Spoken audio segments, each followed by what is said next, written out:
ಜ್ಞಾನಂ ಅಪೋಹನಂ ಚ ವೇದೈಃ ಚ ಸರ್ವೈಃ ಅಹಂ ಏವ ವೇದ್ಯಃ ವೇದಾಂತಕೃತ್ ವೇದವಿತ್ ವೇದಾಂತಕೃತ್ ವೇದವಿದೇವ ಅಂತಿದೆ. ವೇದಾಂತಕೃತ್ ವೇದವಿತ್ ಏವ ಚ ಅಹಂ ಎಂಬುದಾಗಿ ಪದವಿಭಾಗ ಸರ್ವಾಂತರ್ಯಾಮಿತ್ವವನ್ನು ತಿಳಿಸಿಕೊಡ್ತಾ ಇದ್ದದ್ದು. ಹೇಳ್ತಾರೆ ಕಿಂಚ ರಾಯರವತಾರಿಗೆ ರಾಯರು ಹೇಳ್ತಾರೆ ಕಿಂಚ. ಕಿಂಚ ಅಂದ್ರೆ ಹಿಂದ್ ಹೇಳಿದ್ದನ್ನೇ ಹೇಳುವಾಗ ಮತ್ತೆ ಅಂತ ಹೇಳ್ತಿರ್ತಾರೆ. ಸರ್ವಾಂತರ್ಯಾಮಿತ್ವವನ್ನೇ ಹೇಳಿದ್ದು, ಅದಕ್ಕೆ ಕಿಂಚ ಅಂತ ಒಂದು ಹೇಳ್ತಾ ಇದ್ದದ್ದು. ಮ್ಯೂಟ್ ಮಾಡ್ಕೊಳ್ರಿ ಇವ್ರೆ ಪ್ರವೀಣ್. ಕಿಂಚ ಸರ್ವಸ್ಯ ಹೃದಯ ಸನ್ನಿವಿಷ್ಟ ಅಹಂ. ಕೃಷ್ಣ ತಾನು ಹೇಳಿಕೊಳ್ಳೋದು ಹೇಳ್ತಾನೆ, ನಾ ಸರ್ವಾಂತರ್ಯಾಮಿ. ಯಾಕೆ ಅಂದ್ರೆ ಸರ್ವಸ್ಯ ಹೃದಯ ಸನ್ನಿವಿಷ್ಟ, ಎಲ್ಲರ ಹೃದಯದೊಳಗೆ ಸನ್ನಿಹಿತನಾದವನು ನಾನು. ಸರ್ವಸ್ಯ ಹೃದಯ ಸನ್ನಿವಿಷ್ಟ ಅಹಂ, ಎಲ್ಲರ ಹೃದಯದೊಳಗೆ ಸನ್ನಿವಿಷ್ಟನಾದವನು, ಒಳಗೆ ಸನ್ನಿಹಿತನಾದವನು ನಾನು. ಅಂದ್ರೆ ಎಲ್ಲಾ ಕಡೆಗೆ ಎಲ್ಲಾ ಜೀವರ ಹೃದಯದೊಳಗೆ ಇದ್ದೇನೆ, ಸರ್ವಾಂತರ್ಯಾಮಿ ಅಂತ ದೇವರು ಹೇಳ್ತಾ ಇದ್ದದ್ದು. ಇದ್ದು ಮತ್ತು ಏನ್ ಮಾಡ್ತಾ ಇದ್ದೇನೆ ಅಂದ್ರೆ ಮತ್ತಃ ಸ್ಮೃತಿ ಜ್ಞಾನಂ ಅಪೋಹನಂ ಚ. ಆ ಜೀವರಾಶಿಗಳಿಗೆ, ಎಲ್ಲ ಜೀವರಾಶಿಗಳಿಗೂ ಕೂಡ ಸ್ಮೃತಿ ಜ್ಞಾನ ಅಪೋಹನ, ಅದಕ್ಕೆ ಅರ್ಥವನ್ನ ತಿಳಿಸ್ತಾರೆ. ಸ್ಮೃತಿ ಅನುಭವ ರೂಪಂ ಜ್ಞಾನಂ ಅಪೋಹನಂ ವಿಪರ್ಯಯಶ್ಚ ಭವತಿ. ಸ್ಮೃತಿ ಅಂದ್ರೆ ಸ್ಮರಣೆ, ಎಲ್ಲ ಜೀವ ಬರ್ತದೆ, ಸ್ಮರಣ ಶಕ್ತಿ ಎಂಬುದಿದೆ. ಮತ್ತು ಜ್ಞಾನಂ ಎಂಬುದಕ್ಕೆ ಅನುಭವ ರೂಪಂ ಜ್ಞಾನಂ, ಅನುಭವ ರೂಪಂ ಜ್ಞಾನ ಅಂದ್ರೆ ಅನುಭವ ರೂಪ. ಈ ಅನುಭವ ರೂಪ ಅಂದ್ರೆ ಈಗಿಂದೀಗ ಏನು ನಾವು ಜ್ಞಾನವನ್ನ ಪಡೆದುಕೊಳ್ತಾ ಇರ್ತೇವೆ, ಅದನ್ನ ಜ್ಞಾನ ಅಂತ ಪ್ರಯೋಗ ಮಾಡಬೇಕು, ಅದನ್ನ ಅನುಭವ ಅಂತ ಪ್ರಯೋಗ ಮಾಡಬೇಕು. ಹಿಂದೆ ಆದಂತಹ ಒಂದು ವಿಚಾರವನ್ನ ಈಗ ನಾವು ನೆನಪಿಸಿಕೊಳ್ತೇವೆ ಅಂದ್ರೆ ಅದು ಜ್ಞಾನ ಅಲ್ಲ, ಅದು ಸ್ಮರಣೆ. ಅದನ್ನ ಸ್ಮೃತಿ ಅಂತ ಕರೆಯೋದು. ಈ ಹೊಸದಾಗಿ ಬರುವಂತಹ ಏನೋ ಒಂದು ಜ್ಞಾನ ಇದೆಯಲ್ಲ, ಅದನ್ನ ಜ್ಞಾನ ಅಂತ ಕರೆದದ್ದು. ಮಾಡಿಕೊಂಡಂತಹ ಜ್ಞಾನವನ್ನ ಮತ್ತೆ ನೆನಪಿಸಿಕೊಂಡಾಗ ಅದು ಜ್ಞಾನವಾಗುವುದಿಲ್ಲ, ಅದು ಸ್ಮರಣೆ ಆಗ್ತದೆ. ಹೀಗಾಗಿ ಮನುಷ್ಯನಿಗೆ ಸ್ಮರಣೆ ಬರ್ತದೆ, ಅನುಭವ ಇದೆ, ಒಂಥರ ಜ್ಞಾನವನ್ನ ಪಡೆದುಕೊಳ್ತಾನೆ ಆಗಿಂದಾಗ. ಈಗ ಕೇಳ್ತಾ ಇದ್ದೇವೆ ಅಂತಂದ್ರೆ ಇದರ ಜ್ಞಾನ ಬರ್ತಾ ಇದೆ ಅಂದ್ರೆ ಇದು ಅನುಭವ ರೂಪವಾದಂತಹ ಜ್ಞಾನ ಅಂತ. ಜ್ಞಾನನೇ ಎರಡು ತರಹ, ಸ್ಮೃತಿ ಮತ್ತು ಅನುಭವ ಅಂತೇಳಿ. ಈಗ ಕೇಳ್ತಾ ಇರುವಂತಹ, ಕೇಳಿ ಪಡೆದುಕೊಳ್ಳುವಂತಹ ಜ್ಞಾನ ಏನಿದೆಯಲ್ಲ ಈಗ, ಇದನ್ನ ಅನುಭವ ಅಂತ ಕರಿಬೇಕು, ಅನುಭವ ರೂಪವಾದಂತಹ ಜ್ಞಾನ ಅಂತ ಇದನ್ನ ತಿಳಿದುಕೊಳ್ಳಬೇಕು. ಈ ಪಾಠ ಕೇಳಿ ಆದ ಮೇಲೆ ಮತ್ತೆ ಇನ್ನೊಂದು ತಾಸಿಗೋ ಅಥವಾ ಅರ್ಧ ತಾಸಿಗೋ ಅಥವಾ ರಾತ್ರಿನೋ ನಾಳಿಗೋ ಯಾವಾಗೋ ಇದರ ಒಂದು ಮತ್ತೆ ವಿಚಾರವನ್ನ ಮಾಡಿ ತಿಳಿದುಕೊಂಡಾಗ ಅದನ್ನ ಸ್ಮರಣೆ ಅಂತ ಕರೆಯೋದು. ಹೀಗಾಗಿ ಸ್ಮರಣೆ ಅಂದ್ರೆ ಸ್ಮೃತಿ, ಜ್ಞಾನ ಅನುಭವ. ಅಪೋಹನಂ, ಅಪೋಹನಂ ಎಂಬುದಕ್ಕೆ ಭ್ರಾಂತಿ ಅಂತ ಅರ್ಥ. ವಿಪರ್ಯಯಶ್ಚ ಭವತಿ, ಭ್ರಾಂತಿ, ವಿಪರೀತವಾಗಿ ತಿಳಿದುಕೊಳ್ಳುವುದು. ಇದೇನು ಬರ್ತದಲ್ಲ, ಇದೆಲ್ಲವೂ ಕೂಡ ಹೇಗೆ ಬರ್ತದೆ ಅಂತಂದ್ರೆ ಅವರವರ ಶಕ್ತಿಯಿಂದ ಬರ್ತದಂತಲ್ಲ, ಮತ್ತಃ ಅದು ನನ್ನದೇ ಅಂತ ದೇವರು ಹೇಳ್ತಾ ಇದ್ದಾನೆ. ಮತ್ತಃ ಸ್ಮೃತಿ ಜ್ಞಾನಂ ಅಪೋಹನಂಚ, ನನ್ನಿಂದಲೇನೆ ಈ ಮೂರುಗಳು ಬರೋದು. ಹೀಗಾಗಿ ಎಲ್ಲರ ಹೃದಯದೊಳಗ ಸನ್ನಿಹಿತನಾದವನು ನಾನು, ನನ್ನಿಂದಲೇನೆ ಸ್ಮೃತಿ ಜ್ಞಾನ ಅಪೋಹನ ಇವು ಬರೋದು. ಮತ್ತು ವೇದೈಶ್ಚ ಸರ್ವೈರಹಮೇವ ವೇದ್ಯ ಅಂತಿದೆ. ಸರ್ವೈಹಿ ವೇದೈಹಿ, ಜಗತ್ತಿನೊಳಗೆ ವೇದಗಳು ಎಷ್ಟಿವೆ? ಅನಂತಾಹ ವೈ ವೇದಾಹ, ಅನಂತ ವೇದಗಳಿವೆ. ಸರ್ವೈಹಿ ಎಂಬುದಕ್ಕೆ ಎಲ್ಲ ಅಂತ ಅರ್ಥ. ಎಲ್ಲ ಅಂದ್ರೆ ಒಂದೆಷ್ಟೋ ಇವೆ, 1000 ಇದೆ, ಲಕ್ಷ ಇದೆ, ಅವೆಲ್ಲ ಅಂತ ಹಂಗಲ್ಲ. ಸರ್ವೈಹಿ ಶಬ್ದಕ್ಕೆ ಎಲ್ಲವೂ ಅಂದ್ರೆ ಅನಂತ ಅಂತ ಅರ್ಥ. ಅನಂತ ವೇದಗಳು, ಸರ್ವೈಹಿ ವೇದೈಹಿ, ಅನಂತ ವೇದಗಳಿಂದ ಅಹಮೇವ ವೇದ್ಯ, ನಾನೇ ವೇದ್ಯ, ನಾನೇ ಪ್ರತಿಪಾದ್ಯ. ಅದರಿಂದ ಎಲ್ಲಾ ವೇದಗಳಿಂದಲೂ ನಾನೇ ಪ್ರತಿಪಾದ್ಯ. ಎಲ್ಲಾ ವೇದಗಳು ಕೂಡ ನನ್ನನ್ನೇ ತಿಳಿಸಿಕೊಡುತ್ತವೆ ಅಂತ ಅರ್ಥ. ಅದೇಗ್ರಿ, ಅನೇಕ ವೇದಗಳಿವೆ. ಅನೇಕ ವೇದಗಳಲ್ಲಿ ಕೆಲವು ವೇದಗಳು ಲಕ್ಷ್ಮಿಯನ್ನು ತಿಳಿಸಿಕೊಡ್ತವೆ, ಕೆಲವು ವೇದಗಳು ಮುಖ್ಯ ಪ್ರಾಣರನ್ನು ತಿಳಿಸಿಕೊಡ್ತವೆ, ಕೆಲವು ವೇದಗಳು ಇಂದ್ರನನ್ನು ತಿಳಿಸಿಕೊಡ್ತವೆ, ಕೆಲವು ಅಗ್ನಿಯನ್ನು ತಿಳಿಸಿಕೊಡ್ತವೆ. ಹೀಗೆ ಅನೇಕ ರೀತಿಯಾದಂತಹ ವೇದ ಮಂತ್ರಗಳು ಅನೇಕ ಲಕ್ಷ್ಮ್ಯಾದಿ ಎಲ್ಲ ದೇವತೆಗಳನ್ನು ತಿಳಿಸಿಕೊಡುತ್ತವೆ. ತಿಳಿಸಿಕೊಡುತ್ತಿರುವಾಗ ಕೃಷ್ಣ ತಾನು ಹೇಳ್ತಾ ಇದ್ದದ್ದು ವೇದೈಶ್ಚ ಸರ್ವೈರಹಮೇವ ವೇದ್ಯ, ಎಲ್ಲಾ ವೇದಗಳಿಂದಲೂ ನಾನೇ ಪ್ರತಿಪಾದ್ಯ ಅಂತ ಹೇಳ್ತಾ ಇದ್ದಾನೆ. ಇದಕ್ಕೆ ಅರ್ಥ ನಾವು ತಿಳಿದುಕೊಳ್ಳಬೇಕಾದದ್ದು, ಎಲ್ಲಾ ವೇದಗಳಿಂದ ದೇವರೇ ಪ್ರತಿಪಾದ್ಯ ಅಂದ ಮಾತ್ರಕ್ಕೆ ಇನ್ಯಾರೂ ಪ್ರತಿಪಾದ್ಯರಲ್ಲ ಅಂತ ಅಲ್ಲ. ಆ ವೇದದಿಂದ ಈ ಶ್ರೀ ಸೂಕ್ತವನ್ನು ತೆಗೆದುಕೊಂಡ್ರೆ ಲಕ್ಷ್ಮೀ ದೇವಿ ಪ್ರತಿಪಾದ್ಯಳು, ಬಳಿತಾ ಸೂಕ್ತವನ್ನು ತೆಗೆದುಕೊಂಡ್ರೆ ಮುಖ್ಯ ಪ್ರಾಣದೇವಿ ಪ್ರತಿಪಾದ್ಯರು. ಹೀಗೆ ಪ್ರತಿಪಾದ್ಯರಿದ್ದಾರೆ. ಆದ್ರೆ ಪ್ರತಿಪಾದ್ಯರು ಇಲ್ಲಿ ದೇವರು ಹೇಳ್ತಾ ಇದ್ದದ್ದು ನಾನೊಬ್ಬನೇ ಪ್ರತಿಪಾದ್ಯ, ಅಹಮೇವ ಪ್ರತಿಪಾದ್ಯ ಅಂತ ಹೇಳ್ತಾ ಇದ್ದದ್ದು ಅಂದ ಮಾತ್ರಕ್ಕೆ ಇನ್ಯಾರೂ ಪ್ರತಿಪಾದ್ಯರಲ್ಲ ಅಂತ ಅಲ್ಲ. ಇಲ್ಲಿ ಹೇಳ್ತಾ ಇದ್ದದ್ದು ಅಹಮೇವ ಎಂಬುದಕ್ಕೆ ನಾನೇ ಅಂತ ನಿಜ ಅರ್ಥ ಅದಕ್ಕೆ. ಆದರೆ ಮುಖ್ಯವಾಗಿ ನಾನೇ ಅಂತ ಅರ್ಥ. ಮುಖ್ಯವಾಗಿ ನಾನೇ ಪ್ರತಿಪಾದ್ಯ, ಇನ್ನೆಲ್ಲರೂ ಕೂಡ ಅಮುಖ್ಯವಾಗಿ ಪ್ರತಿಪಾದ್ಯರಾದವರು. ಪ್ರಾಣದೇವರನ್ನ ತಿಳಿಸಿಕೊಡುವಂತಹ ವೇದ ಮಂತ್ರ ಇದೆ ಅಂದ್ರೆ ಆ ವೇದ ಮಂತ್ರ ಕೇವಲ ಪ್ರಾಣದೇವರನ್ನ ಮಾತ್ರ ತಿಳಿಸಿಕೊಡಂಗಿಲ್ಲ. ಪ್ರಾಣದೇವರನ್ನು ತಿಳಿಸ್ತದೆ, ಲಕ್ಷ್ಮೀ ದೇವಿಯನ್ನ ತಿಳಿಸ್ತದೆ, ಲಕ್ಷ್ಮೀ ದೇವಿಯು ಅದಕ್ಕೆ ಪ್ರತಿಪಾದ್ಯಳು. ಮುಖ್ಯವಾಗಿ ಕೊನೆಗೆ ದೇವರೇ ಅದರಿಂದ ಮುಖ್ಯವಾಗಿ ಪ್ರತಿಪಾದ್ಯ. ಹೀಗೆ ಯಾವುದೇ ಒಂದು ವೇದ ಮಂತ್ರವನ್ನ ತೆಗೆದುಕೊಂಡಾಗ ಭಗವಂತನನ್ನ ಬಿಟ್ಟು ಬೇರೆ ವ್ಯಕ್ತಿಗಳನ್ನ ತಿಳಿಸಿಕೊಡ್ತಾ ಇದೆ ಅಂತ ಮೇಲ್ನೋಟಕ್ಕೆ ತೋರ್ಬಹುದು. ಅವರನ್ನು ತಿಳಿಸಿಕೊಡುತ್ತದೆ. ಅದಕ್ಕೆ ಮುಖ್ಯವಾದಂತಹ ಅರ್ಥ ಭಗವಂತನನ್ನ ತಿಳಿಸಿಕೊಡುವಂತಹ ಉದ್ದೇಶವೇ ಇರುತ್ತದೆ. ಹೀಗಾಗಿ ವೇದೈಶ್ಚ ಸರ್ವೈರಹಮೇವ ವೇದ್ಯ ಅಂತ ದೇವರು ಹೇಳಿದ್ದು. ಎಲ್ಲ ವೇದಗಳಿಂದ, ಅನಂತ ವೇದಗಳಿಂದಲೂ ಕೂಡ ನಾನೇ ಮುಖ್ಯವಾಗಿ ಪ್ರತಿಪಾದ್ಯ, ಮುಖ್ಯ ವೃತ್ತಿಯಿಂದ ನಾನೇ ಪ್ರತಿಪಾದ್ಯನಾದವನು. ಅದನ್ನೇ ಬರೀತಾರೆ ಅದನ್ನೇ ಬರೇ ಮುಖ್ಯ, ಪರಮ ಮುಖ್ಯ. ಅಹಮೇವ ಪರಮ ಮುಖ್ಯ ವೃತ್ಯ ಸರ್ವೈಶ್ಚ ವೇದೈಹಿ ವೇದ್ಯ. ಪರಮ ಮುಖ್ಯ, ಭಾರೀ ಮುಖ್ಯ, ಹೇಳಲಿಕ್ಕೆ ಅಸಾಧ್ಯ, ಅಷ್ಟು ಪರಮ ಮುಖ್ಯ. ಅತಿ ಮುಖ್ಯ ವೃತ್ತಿಯಿಂದ ಆ ಎಲ್ಲ ಮಂತ್ರಗಳಿಂದ, ಎಲ್ಲ ಶಬ್ದಗಳಿಂದ, ಎಲ್ಲ ಅಕ್ಷರಗಳಿಂದಲೂ ಕೂಡ ನಾನೇ ಪ್ರತಿಪಾದ್ಯ. ಮತ್ತು ವೇದಾಂತಕೃತ್ ವೇದ ವಿದೇವ ಚಾಹಂ. ವೇದಾಂತಕೃತ ಎಲ್ಲ ವೇದಗಳ ಅಂತ, ವೇದಾನಾಂ ಅಂತಹ. ವೇದಾಂತ ಅಂದ್ರೇನು? ವೇದಗಳ ಅಂತ. ಅಂತ ಶಬ್ದಕ್ಕೆ ನಿರ್ಣಯ ಅಂತ ಅರ್ಥ ಇದೆ. ಏನು? ವೇದಾಂತಕೃತ ಎಂಬುದಕ್ಕೆ ವೇದಗಳ ನಿರ್ಣಯ. ವೇದಾಂತ ಅಂದ್ರೆ ಆ ವೇದಗಳ ನಿರ್ಣಯವನ್ನ, ಕೃತ ಅಂದ್ರೆ ಮಾಡಿದವರು. ವೇದಗಳ ನಿರ್ಣಯವನ್ನ ಮಾಡೋದು ಅಂದ್ರೆ ಒಂದು ವೇದಕ್ಕೆ ಅರ್ಥ ಮೇಲ್ನೋಟಕ್ಕೆ ತೋರುವಂತಹ ಅರ್ಥ ಬೇರೆ ಇರ್ತದೆ. ಕೆಲವು ವೇದಗಳಲ್ಲೇನೆ ವಿರೋಧ ತೋರ್ತಾ ಇರ್ತದೆ.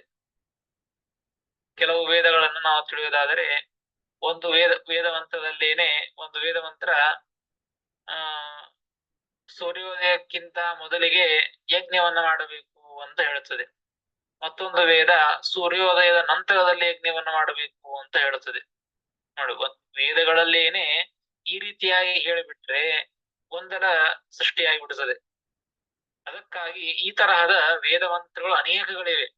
ನಾನಾ ರೀತಿಯಾದಂತಹ ವೇದಗಳು ಅನೇಕ ವಿಚಾರಗಳನ್ನು ತಿಳಿಸುವಾಗ ಒಂದೇ ತರಹದ್ದೇ ವಿರುದ್ಧವಾದದ್ದನ್ನು ತಿಳಿಸುತ್ತದೆ. ಇಂತಹ ಅನೇಕ ಪ್ರಶ್ನೆಗಳು, ಅನೇಕ ಗೊಂದಲಗಳಿರುವಂತಹದ್ದು ನಮಗೆ ಮೇಲ್ನೋಟಕ್ಕೆ ತೋರುತ್ತದೆ. ನಿಜವಾಗಿಯೂ ಮೇಲ್ನೋಟಕ್ಕೆ ತೋರಿದ ಮಾತ್ರಕ್ಕೆ ಗೊಂದಲಗಳು ಇವೆ ಅಂತ ಅರ್ಥ ಅಲ್ಲ. ಅವನ್ ನಾವು ಸರಿಯಾಗಿ ತಿಳಿದುಕೊಳ್ಳಿಕ್ಕಾಗಿರೋದಿಲ್ಲ. ಅದಕ್ಕಾಗಿಯೇ ಈ ವೇದಾಂತ ಕೃತ ಎಂಬುದಕ್ಕೆ ವೇದಾನಾಂ ಅಂತಹ ನಿರ್ಣಯ ಯಸ್ಮಾತ್ ಸಹ ಆ ವೇದಗಳ ನಿರ್ಣಯವನ್ನ ಇದಕ್ಕೆ ಏನ್ ಅರ್ಥ ಮಾಡಬೇಕು, ಇದಕ್ಕೆ ಹೇಗೆ ಅರ್ಥ ಮಾಡಬೇಕು ಎಂಬುವಂತಹ ನಿರ್ಣಯವನ್ನ ಇದೇ ರೀತಿಯಾಗಿ ಮಾಡಬೇಕು ಅಂತ ನಿರ್ಣಯವನ್ನ ಮಾಡಿದವರು ಯಾರಪ್ಪ ಅಂದ್ರ ವೇದಾಂತವನ್ನ ಮಾಡಿದವರು. ಅದು ನಮ್ಮ ಸೂತ್ರಗಳನ್ನ ರಚನೆ ಮಾಡಿ ಆ ವೇದಗಳ ನಿರ್ಣಯವನ್ನ ಮಾಡಿದ್ರು. ವೇದಾನಾಂ ಅಂತೋ ನಿರ್ಣಯ ಯಸ್ಮಾತ್ ಸಹ ವೇದಾಂತಃ ಬ್ರಹ್ಮಸೂತ್ರ ಸಂದರ್ಭ ತಸ್ಯ ವ್ಯಾಸರೂಪೇಣ ಕರ್ತ. ಅದನ್ನ ವೇದವ್ಯಾಸದೇವರ ವ್ಯಾಸ ರೂಪದಿಂದ ಅದನ್ನ ರಚನೆ ಮಾಡಿದ್ದು ಬ್ರಹ್ಮಸೂತ್ರಗಳನ್ನ. ಹೀಗಾಗಿ ಆ ವೇದಾಂತ ಕೃತ, ಅದಕ್ಕೆ ದೇವರನ್ನ ವೇದಾಂತ ಕೃತ ಅಂತ ಕರೆದದ್ದು, ವೇದಾಂತವನ್ನ ಮಾಡಿದ್ದು. ಮತ್ತು ವೇದವಿತ್, ಅದೇ ವೇದಾಂತವನ್ನ ಮಾಡಿದರು ಅಂತಲ್ಲ, ಬರೀ ವೇದಗಳ ಪರಿಹಾರವನ್ನ ಮಾಡ್ಯಾರ್ರಿ. ವೇದಗಳಲ್ಲಿ ಬರುವಂತಹ ವಿರೋಧಗಳನ್ನ ಪರಿಹಾರ ಮಾಡಿ ನಿರ್ಣಯವನ್ನ ಮಾಡ್ಯಾರ. ಆದ್ರೆ ವೇದಗಳೇ ಅವ್ರಿಗೆ ಗೊತ್ತಿಲ್ಲ, ವೇದಗಳು ಬರಂಗಿಲ್ಲ ಅಂತ ಅನ್ನೋ ಹಾಗಿಲ್ಲ. ಮನುಷ್ಯರಲ್ಲಿ ಹಾಗಿರ್ತದೆ. ಕೆಲವೊಂದನ್ನ ಈಗಿನ ವ್ಯಕ್ತಿಗಳಲ್ಲಿ ಆ ವ್ಯಾಖ್ಯಾನವನ್ನು ಏನೋ ಒಂದು ಶ್ಲೋಕಕ್ಕೆ ಅರ್ಥವನ್ನು ಬರೆದಿದ್ದೇವೆ, ಆ ಶ್ಲೋಕಕ್ಕೆ ವ್ಯಾಖ್ಯಾನವನ್ನ ಮಾಡಿ ಪುಸ್ತಕ ಮಾಡಿ ಕೊಟ್ಟಿದ್ದೇವೆ ಅಂದ ಮಾತ್ರಕ್ಕೆ ಆ ಎಲ್ಲಾ ಶ್ಲೋಕಗಳ ಮಂತ್ರಗಳ ಉಪಸ್ಥಿತಿ ನಮಗೆ ಇರಬೇಕು ಅಂತಿಲ್ಲ. ಪುಸ್ತಕದಲ್ಲಿ ಆ ಮಂತ್ರಗಳನ್ನ ಶ್ಲೋಕಗಳನ್ನ ನೋಡಿಕೊಂಡು ವ್ಯಾಖ್ಯಾನ ಮಾಡಿರ್ತದೆ. ಆ ಶ್ಲೋಕಗಳು ನಮ್ಮ ಉಪಸ್ಥಿತಿಯಲ್ಲಿ ಬಾಯಿಯಲ್ಲಿ ಇರುವುದಿಲ್ಲ. ಹೀಗೆ ನಮ್ಮಲ್ಲಿ ನಾವು ಮನುಷ್ಯರಲ್ಲಿ ಕಾಣಬಹುದು. ಆದ್ರೆ ಇಲ್ಲಿ ಮಾತ್ರ ವೇದಗಳ ಅಂತವನ್ನ, ವೇದಗಳ ನಿರ್ಣಯವನ್ನ ಮಾಡಿದವರು ವೇದವ್ಯಾಸದೇವರು. ನಿರ್ಣಯವನ್ನ ಮಾಡಿದ್ದಾರೆ, ವೇದಗಳನ್ನು ನೋಡಿಕೊಂಡಿದ್ದಾರೆ. ಮುಂದೆ ಇಟ್ಟುಕೊಂಡು ಅವುಗಳಲ್ಲಿ ವಿರೋಧ ಬಂದಾಗ ಆ ವಿರೋಧವನ್ನ ಪರಿಹಾರ ಮಾಡಿ ನಿರ್ಣಯವನ್ನ ಮಾಡ್ಯಾರ. ವೇದಗಳು ಗೊತ್ತಿರಬೇಕಂತೇನಿಲ್ಲ, ಎಲ್ಲಾ ವೇದಗಳು ಉಪಸ್ಥಿತಿಯಲ್ಲಿರಬೇಕು ಅಂತೇನಿಲ್ಲ ಅಂತ ಅನ್ನೋ ಹಾಗಿಲ್ಲ. ಭಗವಂತ ಅಷ್ಟೇ ಮಾಡಿಲ್ಲ, ವೇದಾಂತ ಕೃತ ಅಷ್ಟೇ ಅಲ್ಲ, ವೇದವಿತ್, ವೇದವನ್ನು ಕೂಡ ಸರಿಯಾಗಿ ತಿಳಿದುಕೊಂಡಾನೆ. ವೇದವಿತ್ ತತ್ವತಃ ವೇದಾರ್ಥ ಜ್ಞಾನವಾನ್ ಅಹಮೇವ. ವೇದವನ್ನು ತಿಳಿದುಕೊಳ್ಳುವುದು ಅಂದ್ರ ಆ ವೇದಗಳ ಅರ್ಥವನ್ನು ತಿಳಿದುಕೊಳ್ಳುವುದು ಮತ್ತು ವೇದವನ್ನು ತನ್ನ ಉಪಸ್ಥಿತಿಯಲ್ಲಿ ಇಟ್ಟುಕೊಳ್ಳುವುದು.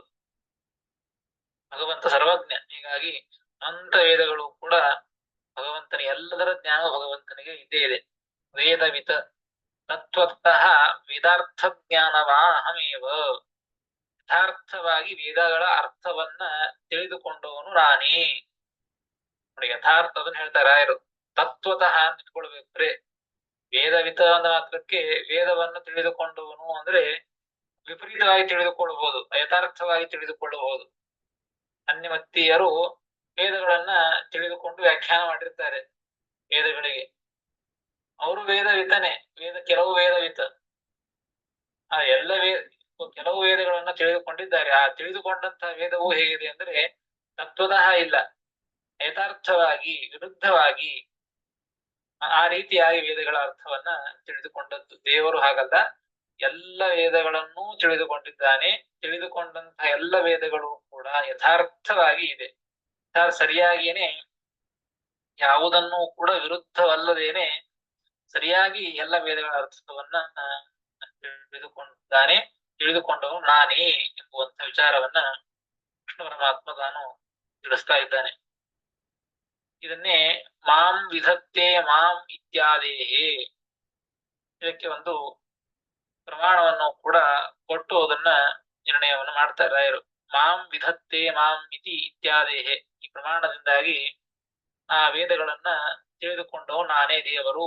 ದೇವರು ವೇದಗಳನ್ನ, ಸಂಪೂರ್ಣ ವೇದಗಳನ್ನು ಕೂಡ ತಿಳಿದುಕೊಂಡಿದ್ದಾನೆ ಎಂಬುವಂತಹ ಒಂದು ಪ್ರಮಾಣವನ್ನ ನೋಡೋದರಿಂದ ಶ್ರೀಕೃಷ್ಣ ಪರಮಾತ್ಮ ಈ ಹೇಳಿದಂತಹ ಮಾತಿಗೆ ಸಮ್ಮತಿ ಆಗ್ತದೆ. ಹೀಗಾಗಿ ಸರ್ವಸ್ಯ ಚಾಹಂ ಹೃದಿ ಸನ್ನಿವಿಷ್ಟ ಮತ್ತ ಸ್ಮೃತಿರ್ ಜ್ಞಾನಮಪೋಹನಂಚ ವೇದೈಶ್ಚ ಸರ್ವೈರಹಮೇವ ವೇದ್ಯೋ ವೇದಾಂತ ಕೃದ್ವೇದ ವಿದೇವ ಚಾಹಂ ಎಂಬುವಂತಹ ಶ್ಲೋಕದಿಂದ ಭಗವಂತ ತಾನು ಎಲ್ಲ ಕಡೆಗೆ ಸನ್ನಿಹಿತನಾಗಿದ್ದೇನೆ, ಸರ್ವಾಂತರ್ಯಾಮಿಯಾಗಿದ್ದೇನೆ ಅಂತ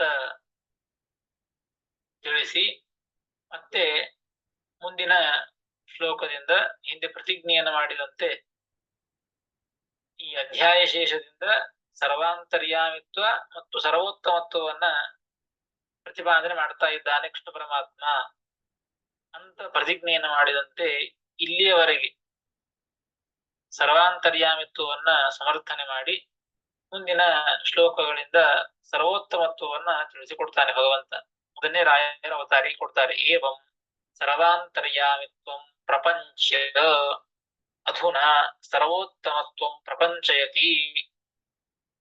ಇಷ್ಟು ಹೊತ್ತು ಇಲ್ಲಿಯವರೆಗೆ ಸರ್ವಾಂತರ್ಯಾಮಿತ್ವವನ್ನು ಹೇಳಿ ಈಗ ಸರ್ವೋತ್ತಮತ್ವವನ್ನೇ ಪ್ರಪಂಚಯತಿ ಪ್ರತಿಪಾದನೆಯನ್ನ ಮಾಡ್ತಾ ಇದ್ದಾನೆ ದ್ವಾವಿಮೌ ಎಂಬುವಂತಹ ಶ್ಲೋಕದಿಂದ. 16ನೇ ಶ್ಲೋಕ.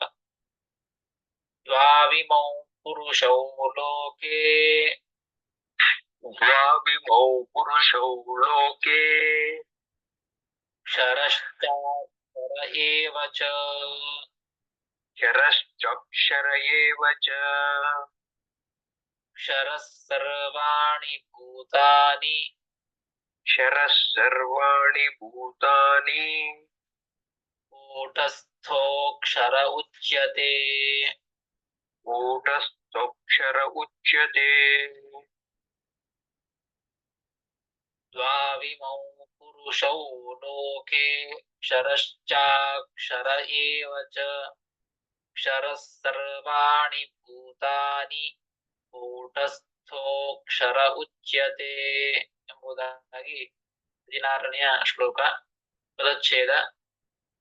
ದ್ವೌ ಇಮೌ ದ್ವಾವಿಮೌ ಅಂತಾಗಿದೆ. ದ್ವೌ ಇಮೌ ಪುರುಷೌ ಲೋಕೆ ಕ್ಷರಃ ಚ ಅಕ್ಷರಃ ಏವ ಚ ಕ್ಷರಃ ಸರ್ವಾಣಿ ಭೂತಾನಿ ಕೂಟಸ್ಥಃ ಅಕ್ಷರಃ ಉಚ್ಯತೆ ಎಂಬುದಾಗಿ ಪದ ವಿಭಾಗ. ಸರ್ವೋತ್ತಮತ್ವವನ್ನ ಈ ಶ್ಲೋಕದಿಂದ ತಿಳಿಸಿಕೊಡ್ತಾ ಇದ್ದದ್ದು. ಎಲ್ಲರಿಗಿಂತಲೂ ನಾನು ಉತ್ತಮ ಅಂತ ತಿಳಿಸಿಕೊಡ್ತಾ ಇದ್ದಾನೆ ಶ್ರೀಕೃಷ್ಣ ಪರಮಾತ್ಮ. ಮೊದಲಿಗೆ ದ್ವಾವಿಮೌ ಪುರುಷೌ ಲೋಕೆ ಅಂತಿದೆ. ದ್ವೌ ಇಮೌ ಇಮೌ ದ್ವೌ ಅಂತ ಮಾಡ್ಕೊಳ್ಬೇಕು. ಇಮೌ ಪ್ರಮಾಣ ಪ್ರಮಿತೌ ಪ್ರಮಾಣದಿಂದ ಪ್ರಮಿತರಾದಂತಹ ಇಮೌ ಪುರುಷೌ ಲೋಕೆ ಲೋಕದೊಳಗೆ ಪ್ರಮಾಣದಿಂದ ಪ್ರಮಿತರಾದಂತಹ ಇಮೌ ಪುರುಷೌ ಈ ಇಬ್ಬರು ಪುರುಷರು. ಪುರುಷ ಶಬ್ದಕ್ಕೆ ಪುರುಷ ಗಂಡಸು ಅಂತ ಅರ್ಥ ಅಲ್ಲ. ಪುರುಷ ಶಬ್ದಕ್ಕೆ ಚೇತನ ಚೇತನ ಅಂತ ಅರ್ಥ, ಜೀವ ಇರುವಂತಹದ್ದು ಅಂತ ಅರ್ಥ. ಇಮೌ ಪ್ರಮಾಣ ಪ್ರಮಿತೌ ಪುರುಷೌ ಪ್ರಮಾಣದಿಂದ ಪ್ರಮಿತವಾದಂತಹ ಪುರುಷೌ ಅಂದ್ರೆ ಇಬ್ಬರು ಚೇತನರು, ಎರಡು ತರಹ ಚೇತನರು. ಎಲ್ಲಿದೆ ಅಂದ್ರೆ ಲೋಕೆ ಈಶಿತವ್ಯ ವರ್ಗೆ. ಈಶಿತವ್ಯ ವರ್ಗ ಅಂದ್ರೆ ನಿಯಮ್ಯವಾದಂತಹ ವರ್ಗ. ನಿಯಾಮಕ ಬೇರೆ, ನಿಯಮ್ಯ ಬೇರೆ. ನಿಯಮ್ಯವಾದಂತಹ ಜೀವರಾಶಿಗಳ ಮಧ್ಯದಲ್ಲಿ ಇಬ್ಬರಿದ್ದಾರೆ. ಎರಡು ತರಹದ ಜೀವರಾಶಿಗಳು. ಒಂದು ಯಾವುದು ಅಂತ ಹೇಳ್ತಾರೆ, ಚೇತನರು ಇಬ್ಬರು. ಒಟ್ಟು ಪ್ರಮಾಣ ಪ್ರಮಿತವಾದಂತಹ ಈಶಿತ ವರ್ಗದೊಳಗೆ ಇಬ್ಬರು ಚೇತನರು, ಎರಡು ತರಹದ ಚೇತನರು ಅಂತ ಮೊದಲನೇ ಪಾದದಲ್ಲಿ ಹೇಳಿದ್ದು.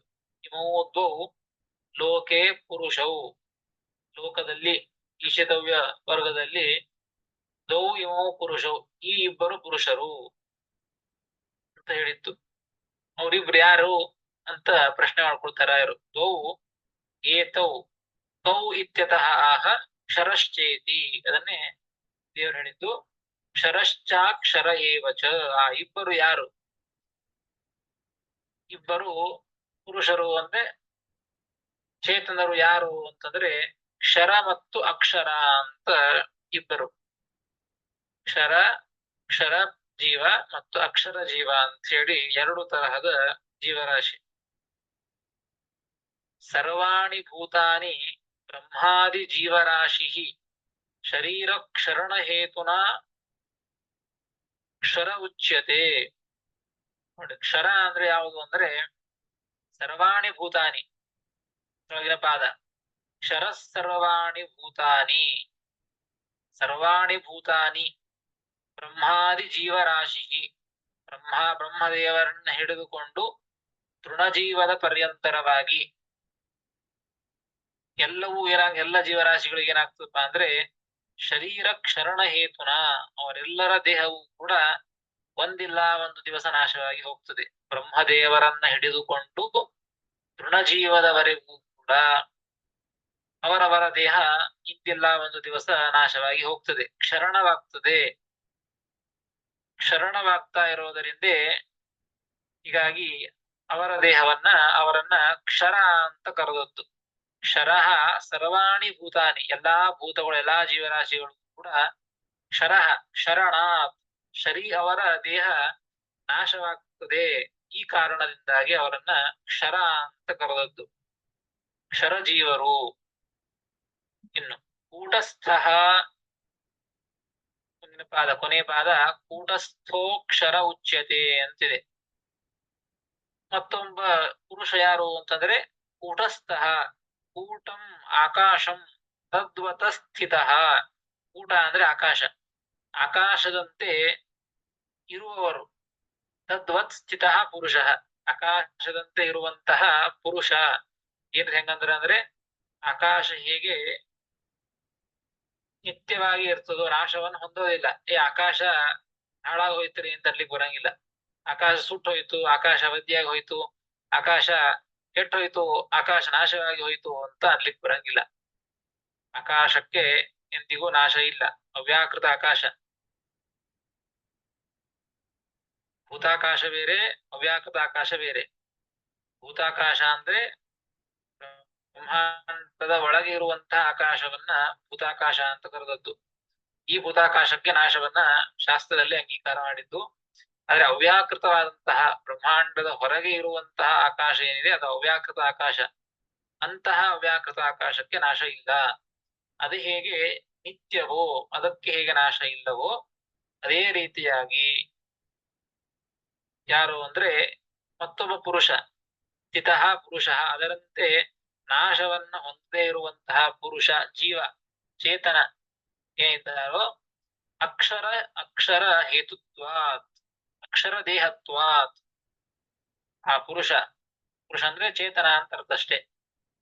ಅಕ್ಷರ ದೇಹತ್ವಾತ್, ಅಕ್ಷರ ರಹಿತವಾದಂತಹ ದೇಹ, ನಾಶ ಇಲ್ಲದೆ ಇರುವಂತಹ ದೇಹ ಇರುವುದರಿಂದ ಶ್ರೀಹಿ ಅಕ್ಷರ ಉಚ್ಯತೆ. ಶ್ರೀ ಲಕ್ಷ್ಮೀದೇವಿ ಅಕ್ಷರ ಅಂತ ಕರೆಸಿಕೊಳ್ತಾಳೆ. ಯಾಕೆ? ಅವಳ ದೇಹ ನಾಶವಾಗುವುದಿಲ್ಲ, ಲಕ್ಷ್ಮೀದೇವಿಯ ದೇಹ ಎಂದಿಗೂ ನಾಶವಾಗುವುದಿಲ್ಲ. ಅದಕ್ಕಾಗಿ ಲಕ್ಷ್ಮೀದೇವಿಯನ್ನ ಅಕ್ಷರ ಅಂತ ಕರೆದದ್ದು.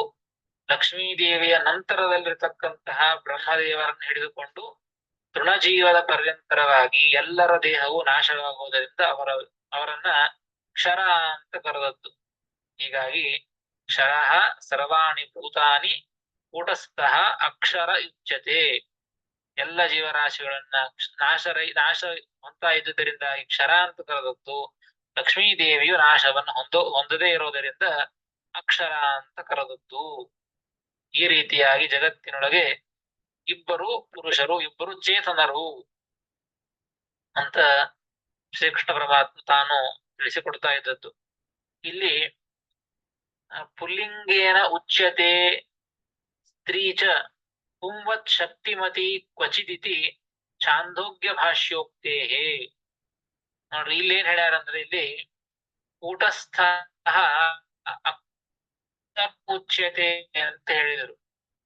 ಆಕಾಶದಂತೆ ಇರುವಂತಹ ಏನು ಲಕ್ಷ್ಮೀದೇವಿ ಇದ್ದಾಳಲ್ಲ, ಆಕಾಶ ಹೇಗೆ ನಾಶರಹಿತವಾದದ್ದರಿಂದ ಅಕ್ಷರ ಅಂತ ಕಳಿಸಿಕೊಳ್ತದೆ, ಅದು ಕೂಡ ಅದೇ ರೀತಿಯಾಗಿ ಲಕ್ಷ್ಮೀದೇವಿಯು ಕೂಡ ಆಕಾಶದಂತೆ ನಾಶರಹಿತರಾದ್ದರಿಂದ ಲಕ್ಷ್ಮೀದೇವಿಯು ಕೂಡ ಅಕ್ಷರ ಅಂತ ಕರಿತಾ ಇದ್ದದ್ದು. ಅಕ್ಷರ ಉಚ್ಯತೆ ಅಂತ ಹೇಳಿದ್ದು ಅಲ್ರಿ. ಅಕ್ಷರ ಅಂತ ಇದು ಪುಲ್ಲಿಂಗ ಶಬ್ದ. ಇದು ಈ ಪುಲ್ಲಿಂಗ ಶಬ್ದವನ್ನ ಲಕ್ಷ್ಮೀದೇವಿ ಸ್ತ್ರೀಯಳು, ಆ ಸ್ತ್ರೀಯರಿಗೆ ಪುಲ್ಲಿಂಗ ಶಬ್ದವನ್ನ ಬಳಸ್ತಾ ಇದ್ದಾರಲ್ಲ, ಅದು ಹೇಗೆ ಅಂತಂದ್ರೆ ಅದಕ್ಕೆ ರಾಯರು ಛಾಂದೋಗ್ಯ ಭಾಷ್ಯದ ಒಂದು ಪ್ರಮಾಣವನ್ನು ಕೊಡ್ತಾರೆ. ಪುಲ್ಲಿಂಗೇನ ಉಚ್ಯತೆ ಸ್ತ್ರೀ ಚ ಪುಂವತ್ ಶಕ್ತಿಮತಿ ಕ್ವಚಿದಿತಿ ಚಾಂದೋಗ್ಯ ಭಾಷ್ಯೋಕ್ತಿ. ಕೆಲವೊಂದು ಕಡೆಗೆ ಹಾಗೆ ಸ್ತ್ರೀಯರನ್ನ ಹೇಳುವಾಗ, ಸ್ತ್ರೀಯರ ಬಗ್ಗೆ ಹೇಳುವಾಗ ಪುಲ್ಲಿಂಗ ಶಬ್ದವನ್ನು ಪ್ರಯೋಗ ಮಾಡುತ್ತದೆ. ಯಾಕೆ ಅಂತ ಹೇಳಿದ್ದು ಚಾಂದೋಗ್ಯ ಭಾಷೆಯಲ್ಲಿ ಅಂದ್ರೆ, ಪುರುಷರಂತೆ ಶಕ್ತಿ ಇರೋದರಿಂದ ಪುಲ್ಲಿಂಗ ಶಬ್ದವನ್ನ ಪ್ರಯೋಗ ಮಾಡಿರುತ್ತದೆ. ಹಾಗೆ ಲಕ್ಷ್ಮೀದೇವಿಗೂ ಕೂಡ ಮಹಾನ್ ಶಕ್ತಿ. ಇಡೀ ಜಗತ್ತಿನ ಬ್ರಹ್ಮಾದಿ ದೇವತೆಗಳು, ಬ್ರಹ್ಮಾದಿ ಸಕಲ ಜೀವರಾಶಿಗಳಿಗಿಂತಲೂ ಕೂಡ ಕೋಟಿ ಪಟ್ಟು ಶಕ್ತಿ, ಬ್ರಹ್ಮದೇವರಿಗಿಂತಲೂ ಕೋಟಿ ಕೋಟಿ ಪಟ್ಟು ಶಕ್ತಿ ಉಳ್ಳವಳು ಲಕ್ಷ್ಮೀದೇವಿ. ಅದಕ್ಕಾಗಿ ಆ ಲಕ್ಷ್ಮೀದೇವಿ ಪುರುಷರಿಗಿಂತಲೂ ಶಕ್ತಿ ಉಳ್ಳವಳಾದ್ದರಿಂದ ಅವಳನ್ನ ಪುರುಷ ಶಬ್ದದಿಂದ ಪ್ರಯೋಗ ಮಾಡಿದ್ದು. ಅದಕ್ಕಾಗಿ ಈ ರೀತಿ ಅಕ್ಷರ ಅಂದ ಮಾತ್ರಕ್ಕೆ ತಪ್ಪು ಅಂತ ಅನ್ನೋ ಹಾಗೆ ಇಲ್ಲ. ಈ ಕಾರಣದಿಂದಾಗಿ ಪುಲ್ಲಿಂಗ ಶಬ್ದವನ್ನ ಪ್ರಯೋಗ ಮಾಡಿದ್ದು ಎಂಬುದನ್ನ ತಿಳಿಸಿಕೊಡ್ತಾರೆ. ಹೀಗೆ ಶ್ರೀಕೃಷ್ಣ ಪರಮಾತ್ಮ ದ್ವಾವಿಮೋ ಪುರುಷೋ ಲೋಕೆ ಕ್ಷರಶ್ಚಾಕ್ಷರ ಏವಚ ಕ್ಷರಃ ಸರ್ವಾಣಿ ಭೂತಾನಿ ಕೂಟಸ್ಥೋಕ್ಷರ ಉಚ್ಯತೆ ಎಂಬುದಾಗಿ, ಕ್ಷರ ಮತ್ತು ಅಕ್ಷರ ಅಂತ ಇಬ್ಬರು ಜೀವರಾಶಿಗಳು ಎರಡು ತರಹದ, ಅವರಿಗಿಂತಲೂ ನಾನು ಉತ್ತಮ, ಹೀಗಾಗಿ ಸರ್ವೋತ್ತಮ ಅಂತ ಮುಂದಿನ ಶ್ಲೋಕದಿಂದ ಅದನ್ನ ತಿಳಿಸಿಕೊಡ್ತಾನೆ. ಅದನ್ನ ಮತ್ತೆ ನಾಳೆ ತಿಳಿಯೋಣ ಅಂತ ಹೇಳ್ತೇನೆ. ಶ್ರೀಕೃಷ್ಣ ಅರ್ಪಣಮಸ್ತು. ಹರೇ ನಮಃ.